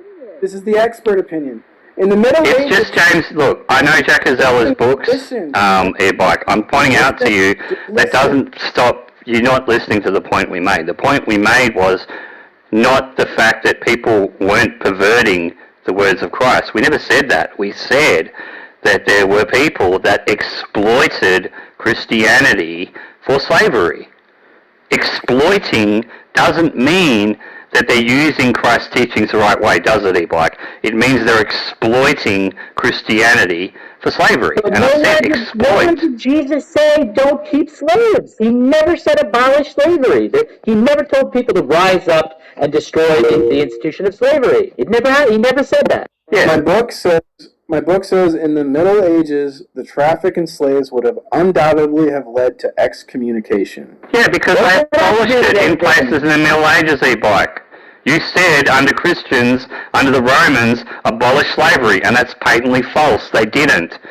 There were some people in the clergy who spoke out against it and said it's a sin, and Justinian made it apparent that the mistreatment of slaves was wrong, but they didn't abolish it. And bishops could free slaves, but they didn't abolish it in any way. It just became less and less popular. In the Middle Ages, in most parts of Europe, they didn't practice slavery, right? They had the serfs anyway. They already had the social class system. And I just said is that during the slave trade, some people exploited Christianity, and they used the slave trade to promote Christianity. They exploited it as a means because they thought, we're going to make God-fearing people out of these people. We've got to bring them to Christ. It's the best way to do it. And that's why many of them were forced into Christianity. They didn't have a choice in the matter. It's just that that's what they were given when they lost a lot of their cultural heritage, and all they had left was Christianity. How can you force someone to believe in a God? That doesn't even make sense. If you're taken away from your people and your culture, you're stripped bare of your homeland and your original beliefs and systems, right? As a child, you're against your will, right, taken into an institution, right, that forces you to work on a cotton field, and the only place that you're allowed to worship, you're not allowed to practice African traditions because they're banned. You must believe in Christ, Christian beliefs. How is that not a form of coercion? How is not forcing people to only follow a certain... That's not what happened. They came from a culture of slavery. They were enslaved. Africans were enslaving Africans, and then the Africans... Yeah, but the Africans had their own religion, right? And when they came to America, right, they were stripped from... They didn't want to let stay with their families. They were stripped from their families and their tribes. Yeah. Like, the tribes were forced to live with other tribes. A lot of them were forced to live together. A lot of their original culture was lost in the slave trade. That's what... So what? My original culture was lost too. So I'm trying to tell you is that many of them didn't have a choice in believing in Christianity. They were stripped from their homeland and said, we have to give Christianity to these people. They thought that it was the right thing to do at the time, e-bike. I'm not saying that it was right. I'm saying they thought it was the right thing. But they could have believed whatever they want. There's no way to force someone to believe in something. You can't do that. You're a child, you don't really have a choice, e-bike. That's what I'm saying. You do. Not when you're a child, no. Oh, like, my parents tried to make me believe in Santa Claus, and I didn't believe in it. So how do you fucking force someone to believe in it? It's called indoctrination, e-bike. There's a certain age, right? Well, yeah, we're all indoctrinated, so what? If they would have been in Africa, they would have been indoctrinated. Are you going to tell me that... So what difference does it make if they're indoctrinated in Africa or they're indoctrinated in America? What the fuck's the difference? It's fucking indoctrination is indoctrination. You said, how did they force them to become Christians? What choice did they have? Yeah, like, they could believe whatever the fuck they No, they believed in. couldn't. They weren't allowed to follow their African traditions. They weren't allowed to. How would someone know what they believe to enforce, like, they could just lie and say they believe in the Christian God, but they really believe in, like, some voodoo god or whatever. It wasn't that simple. How is it not that simple? Because the practices of their old traditions were forced away. They weren't allowed to believe them. There was punishment for them to carry out those beliefs. And they were forced into churches. They were forced to go. And so the next by the second and the third generation, right, all of their culture was destroyed because the children didn't know anything else. They had been forced into and indoctrinated into Christianity. Yeah, culture changes. Like, everyone's... It didn't change. Yeah, it was changed because they had no choice in the matter. It was stripped away from them. That's what we're saying. Yeah. That's what that empire and colonialism was about, e-bike. And I'm saying that the people who did these things used Christianity as a means to say what they were doing was right. Because they said, we're taking these people away from their evil supernatural beliefs, we're bringing them closer to God and to Christ. This is the right thing to do. That's why that's why a lot of the stuff that they were doing, right, on the missions were at missions. They were run by the churches, particularly by the Catholic and Anglican Church. You should watch the movie The Mission. It's a good movie. I'm just waiting for you to show where. He's just not. He just keeps throwing in breadcrumbs. In the movie, I've seen The Mission. Yeah. It's a great movie, right? And what's that? And that's to do with Mesoamerica, right? Yeah. That's to do with the Mesoamericans. We're not talking about that. We're talking about the African slave trade. The main character was... It's a film, E-Bike. We're talking about the African slave trade. You're talking about a Jesuit priest in Mesoamerica, a Catholic Jesuit priest. That was Jeremy Irons. It's a movie. It's a great film. Yes, I really like The Mission, but we're not talking about the... But then the native tribe in that film wanted to be Christian. They gave up their native religion. They wanted to be Christians. They weren't forced to. And they forgave that guy who was going around enslaving their people. They forgave him because of Jesus. Okay. You're using a movie to argue against what Stu's telling you? Yeah, he's using the Jeremy Irons movie. Surprise! I admit, it's one of my favorite. It's a great film. It's a beautiful film, but it's a film, right? And he's using a fiction, a Hollywood fiction, it is based upon real Jesuits who did missions. But I'm saying, B-Bike, it doesn't matter if the cause is for the greater good, right? We might see those people as savages, right? There are the tribes in Amazon, right? But they're still being deprived of their culture, right? Because they're trying to take them away from the life they live.